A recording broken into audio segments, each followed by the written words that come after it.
Shalom teman-teman, bagaimana kabarnya hari ini? Puji Tuhan, doa saya semoga kalian semuanya bisa sukacita mengalami mujizat daripada Tuhan. Hari ini kita akan belajar kelas 6, bab yang ke-8 dengan tema memuliakan Tuhan dengan belajar. Sebelum kita masuk lebih dalam, mari kita berdoa. Bapa di surga, terima kasih untuk hari ini Engkau masih beri kesempatan untuk kami hidup memuliakan nama-Mu. Biarlah kami sebagai pelajar senantiasa fokus kepada studi kami, masa depan kami, karena Engkau ada di dalam hidup kami, menolong masa depan pelayanan keluarga kami. Terima kasih Bapak, berkati materi hari ini sehingga kami bisa memuliakan nama-Mu di dalam nama Bapa, Putra dan Roh Kudus Allah kami yang Esa. Amin. Hari ini bersama dengan saya, Yusak. Hari ini kita akan belajar kelas 6, bab yang ke-8 dengan tema memuliakan nama Tuhan dengan belajar. Memuliakan nama Tuhan dengan belajar. Ya, tujuan kita belajar bab 8 adalah supaya teman-teman bisa menjelaskan makna belajar sebagai wujud memuliakan nama Tuhan. Yang kedua, kalian bisa menghubungkan aktivitas belajar sebagai aktivitas yang memuliakan Tuhan di dalam hidup sehari-hari. Yang ketiga, teman-teman bisa menunjukkan sikap belajar yang baik itu seperti apa. Yang terakhir, mengidentifikasi cara belajar yang baik yang memuliakan nama Tuhan itu seperti apa. Ini kita akan bahas pada pelajaran. Untuk mendasari bagian ini kita akan membuka Amsal pertama, ayat pertama sampai yang ke-7. Silakan disiapkan Alkitabnya.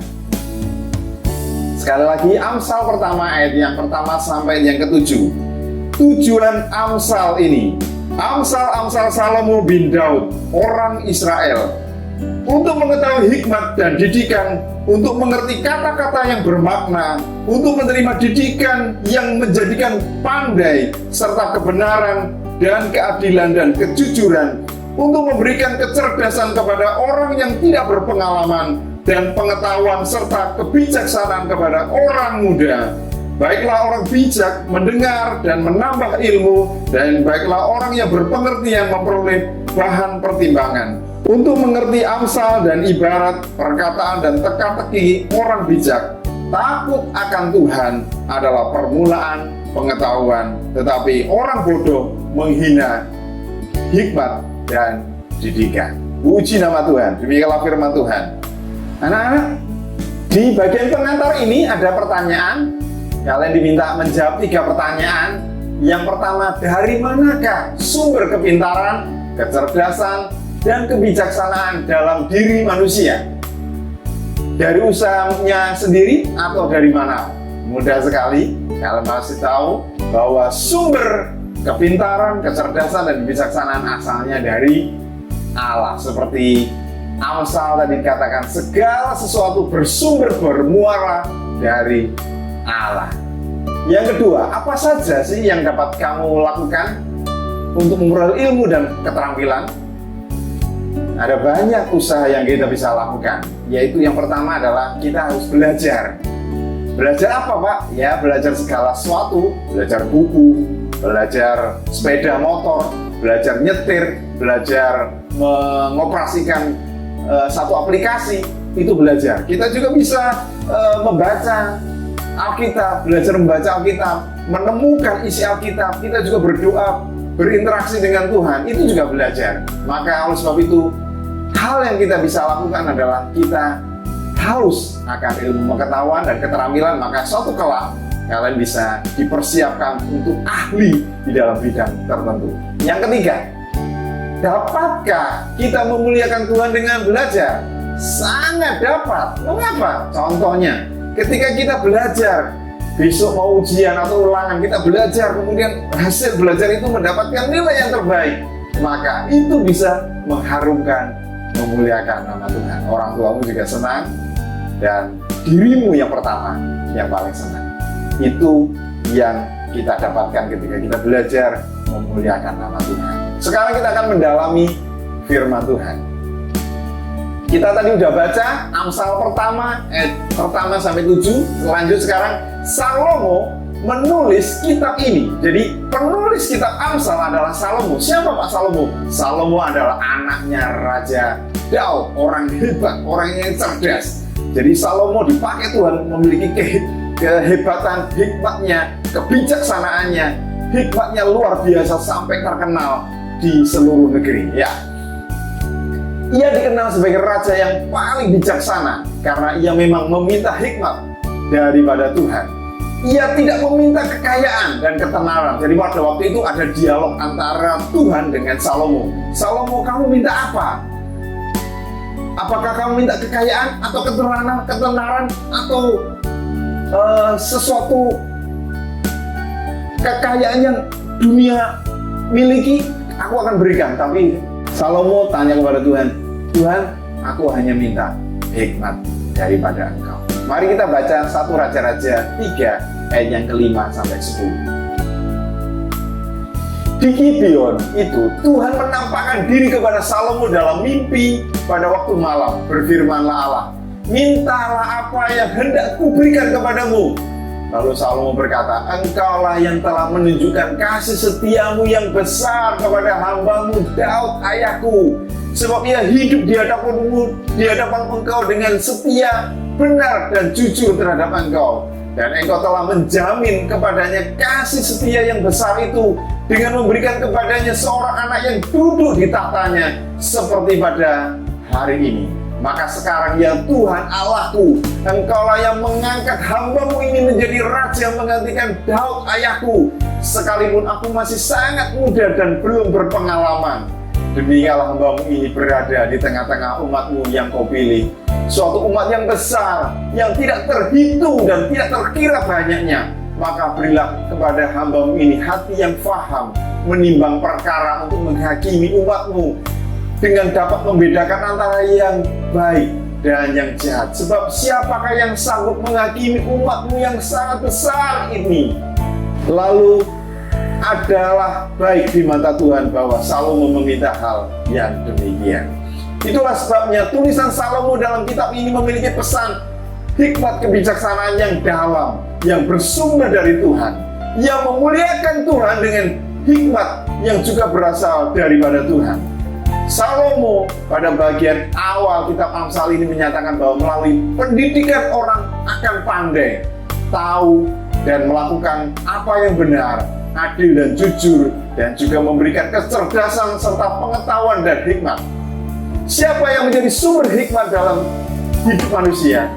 Kitab Amsal menyatakan bahwa awal dari semua pendidikan dan hikmat adalah dari Tuhan sendiri, karena Tuhanlah sumber hikmat. Karena setiap orang yang sudah mendapatkan hikmat dan didikan harus menerapkan semua itu untuk memuliakan nama Tuhan. Luar biasa bagian ini.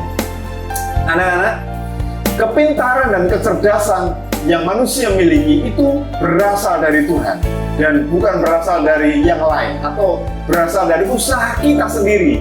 Jadi jangan kalian merasa, oh aku paling hebat di kelas, aku paling bisa di kelas, aku paling menguasai di rumah.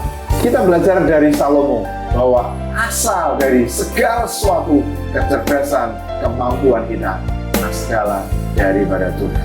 Itulah sebabnya ketika manusia menggunakan akal dan pikirannya itu berarti manusia sedang memuliakan nama Tuhan.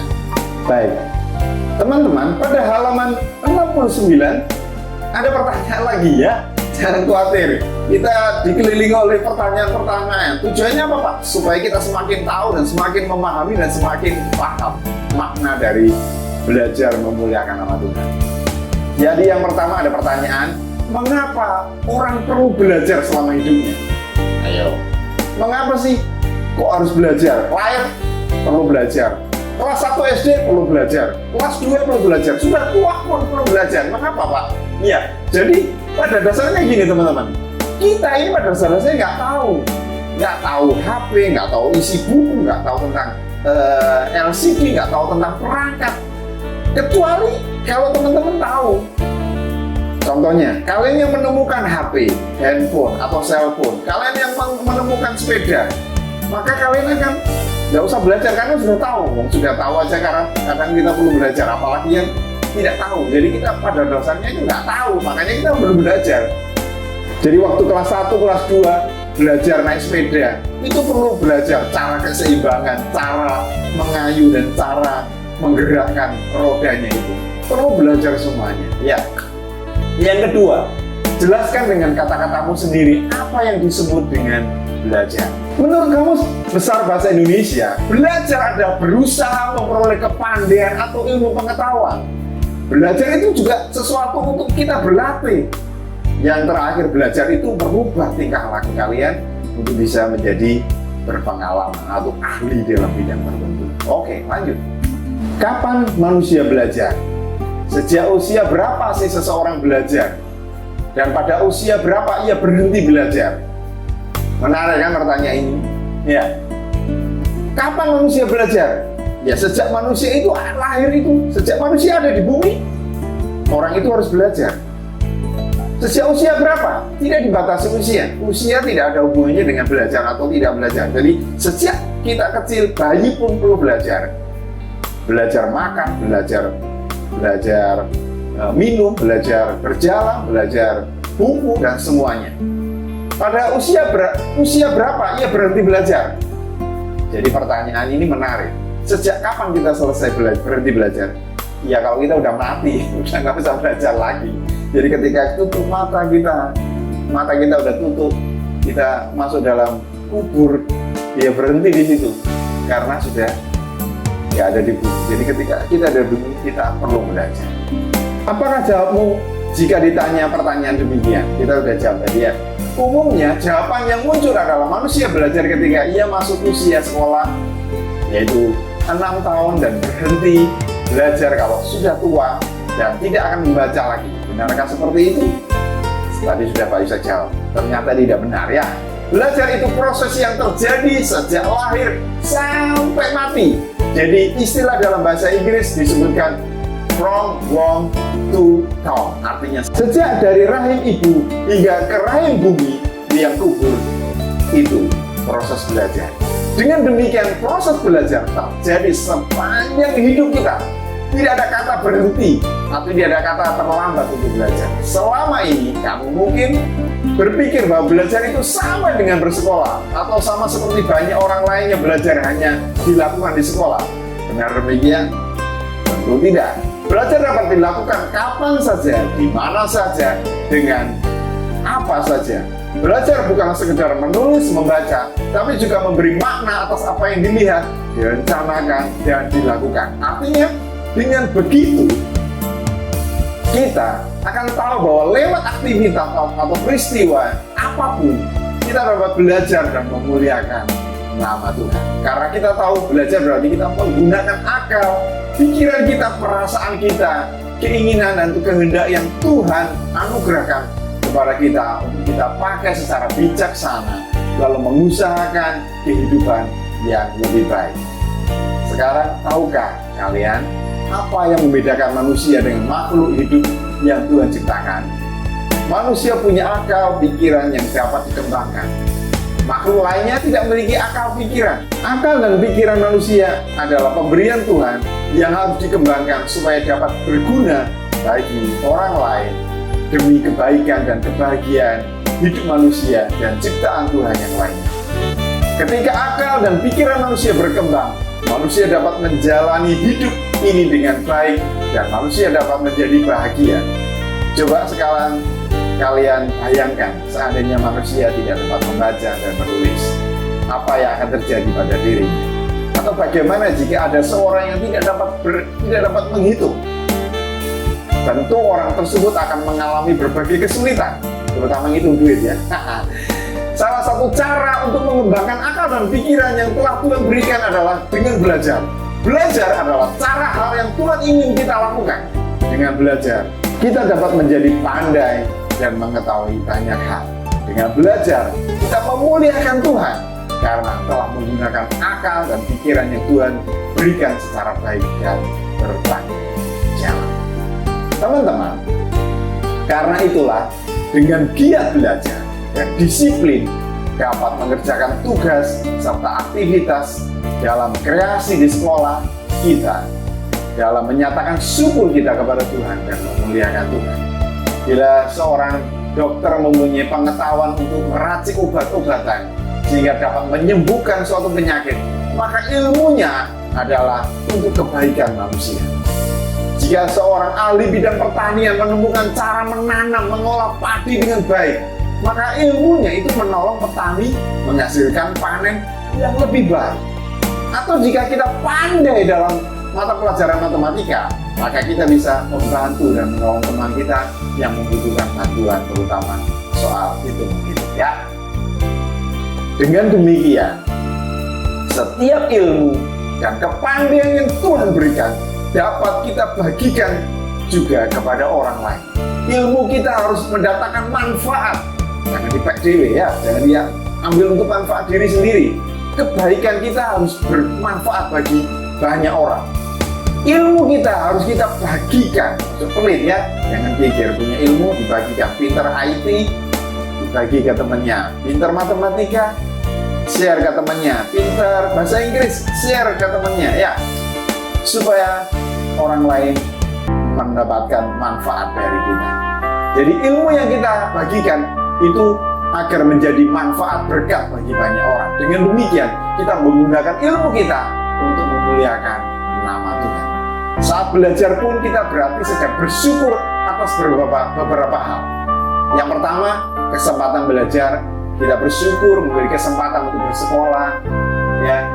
Kita bisa sekolah karena ada teman kita juga nggak bisa sekolah. Kok bisa, Pak? Ya karena orang tuanya nggak punya uang, orang tuanya tidak mampu menyekolahkan. Kalian bersyukur bisa sekolah. Sudah bisa sekolah, malas lagi. Wah, jangan ya. Tidak semua anak memiliki kesempatan bersekolah. Ada anak yang tidak bisa sekolah karena orang tuanya tidak mempunyai uang untuk menyekolahkan mereka. Ada juga anak yang sakit dan harus dirawat sehingga ia tidak dapat merasakan senangnya belajar dan bersekolah. Yang kedua, orang-orang yang Tuhan berikan di sekitar kita. Jadi kita bersyukur punya teman-teman di sekitar kita. Dengan belajar, kita pun bersyukur untuk guru kita, teman kita, orang tua, bahkan pegawai yang ada di sekolah kita yang telah menunjang kita dalam belajar. Kita masuk pertanyaan lagi. Ada pertanyaan lagi, ya. Tuliskan pemahamanmu tentang belajar berdasarkan Amsal yang pertama ayat yang pertama sampai ke-7.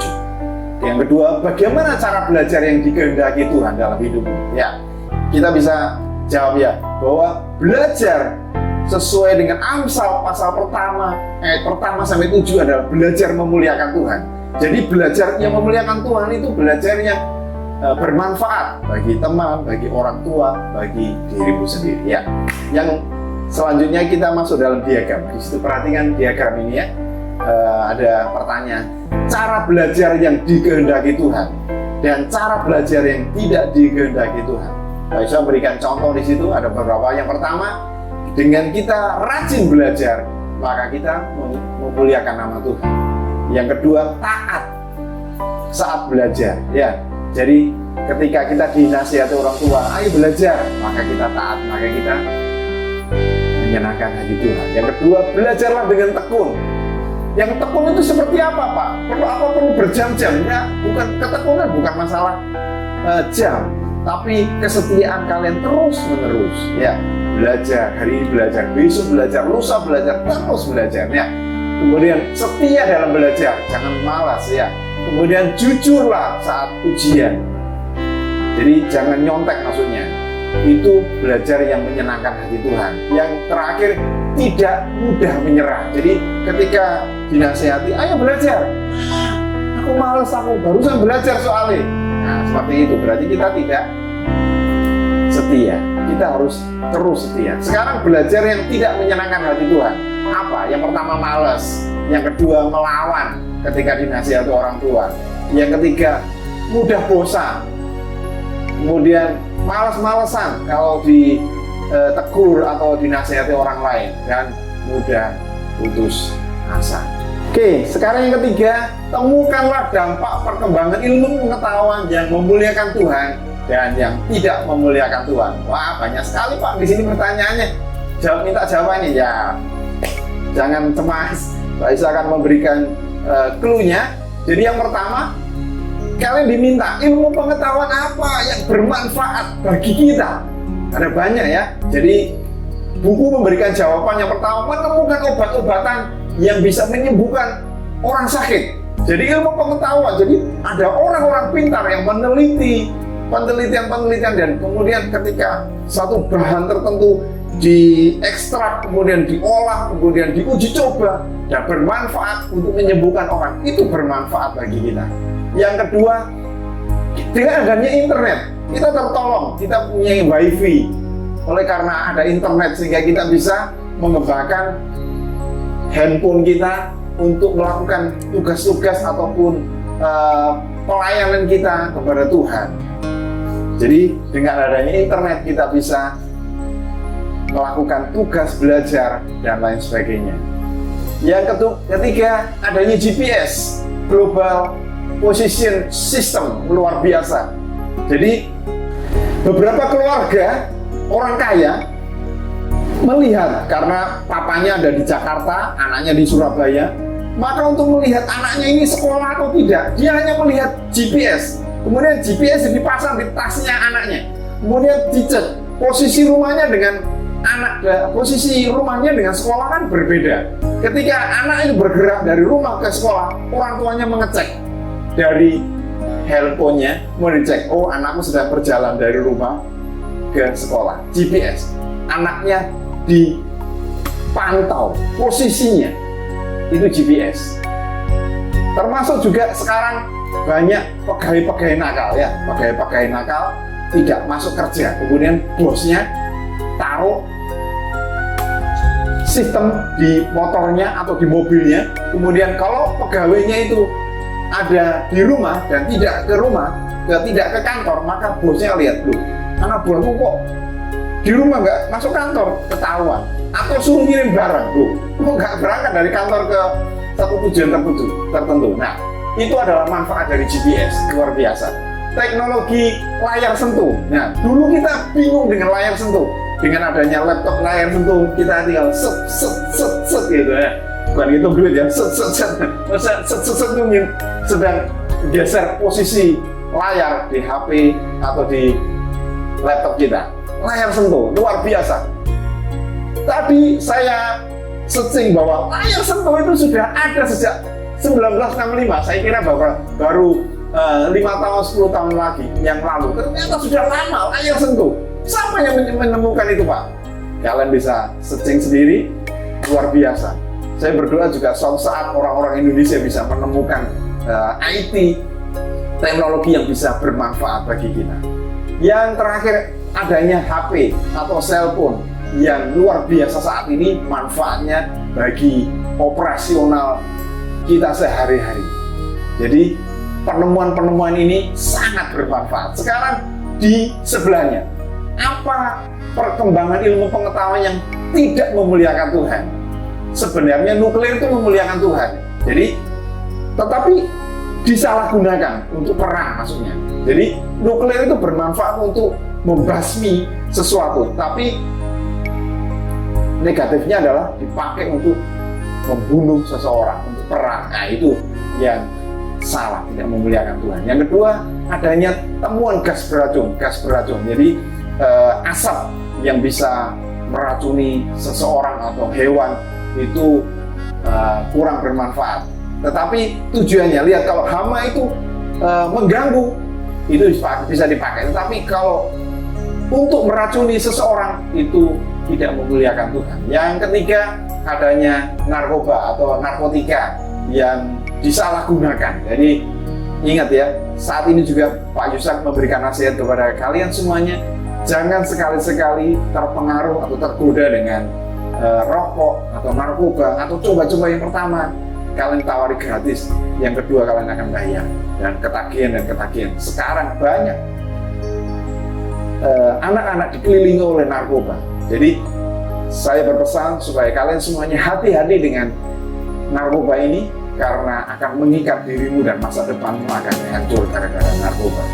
Yang keempat adanya cyber crime, hacker yang digunakan oleh orang-orang yang tidak bertanggung jawab. Jadi dia mengetahui password seseorang, kemudian dia masuk dalam satu data seseorang, kemudian dia mengecek terutama keuangan atau data pribadinya, dia disalahgunakan untuk mencuri atau mengambil atau merampas milik seseorang atau orang lain. Jadi hacker-hacker yang terjadi saat ini, kita harus berdoa untuk orang-orang ini supaya mereka bertobat dan mereka datang kepada Tuhan. Yang terakhir, pencurian data melalui internet. Jadi banyak sekali terjadi di sekitar kita, HP kita. Jadi profil WhatsApp kita di screenshot, kemudian diambil orang lain, dan orang lain itu percaya bahwa itu diri kalian, kemudian orang lain itu minta uang, minta pulsa, minta segala sesuatu, padahal itu bukan kalian. Itu juga terjadi pernah dulu waktu zamannya Facebook juga demikian. Ada banyak orang yang menyalahgunakan data-data kita. Jadi kita perlu berhati-hati. Jika itu tahu bahwa itu bukan kita, kasih tahu kepada teman kalian bahwa itu bukan kalian, supaya orang lain tidak tertipu dengan kejadian ini. Oke, anak-anak, pada bagian selanjutnya kalian diminta untuk menyanyi. Ya, khusus bagian ini Pak Yusuf tidak akan menyanyi, tapi Pak Yusuf akan baca isinya, karena di sini setelah ini kalian akan diminta pertanyaan, ya. Luar biasa, ini Yehuda sedang menciptakan lagu. Pak Yusuf juga berdoa suatu saat kalian bisa menciptakan lagu untuk Tuhan dan bermanfaat dan menyentuh dan memberkati banyak orang. Kata-katanya seperti ini: hai anakku, janganlah engkau melupakan ajaranku, biarlah hatimu memelihara perintahku, karena panjang umur dan lanjut usia serta sejahtera akan ditambahkan kepadamu.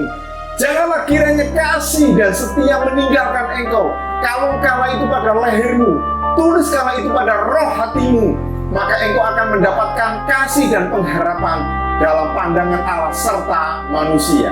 Percaya padanya dengan segenap hatimu dan janganlah bersandar pada pengertianmu sendiri. Akuilah dia dalam segala lakumu, maka ia akan meluruskan jalanmu. Karena panjang umur dan lanjut usia serta sejahtera akan ditambahkannya kepadamu.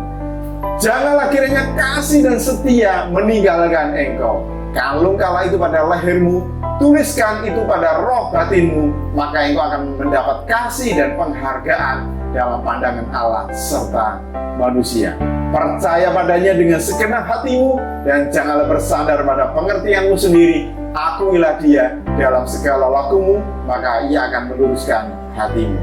Kalian bisa searching lagu ini di YouTube, lagu tentang berkat dari hikmat, luar biasa lagu ini. Selanjutnya, nah, di bagian terakhir kalian diminta menjawab pertanyaan ini. Apa pesan nyanyian ini bagi teman-teman sebagai seorang pelajar Kristen?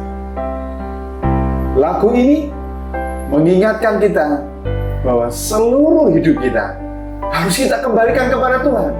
Hidup ini milik Tuhan.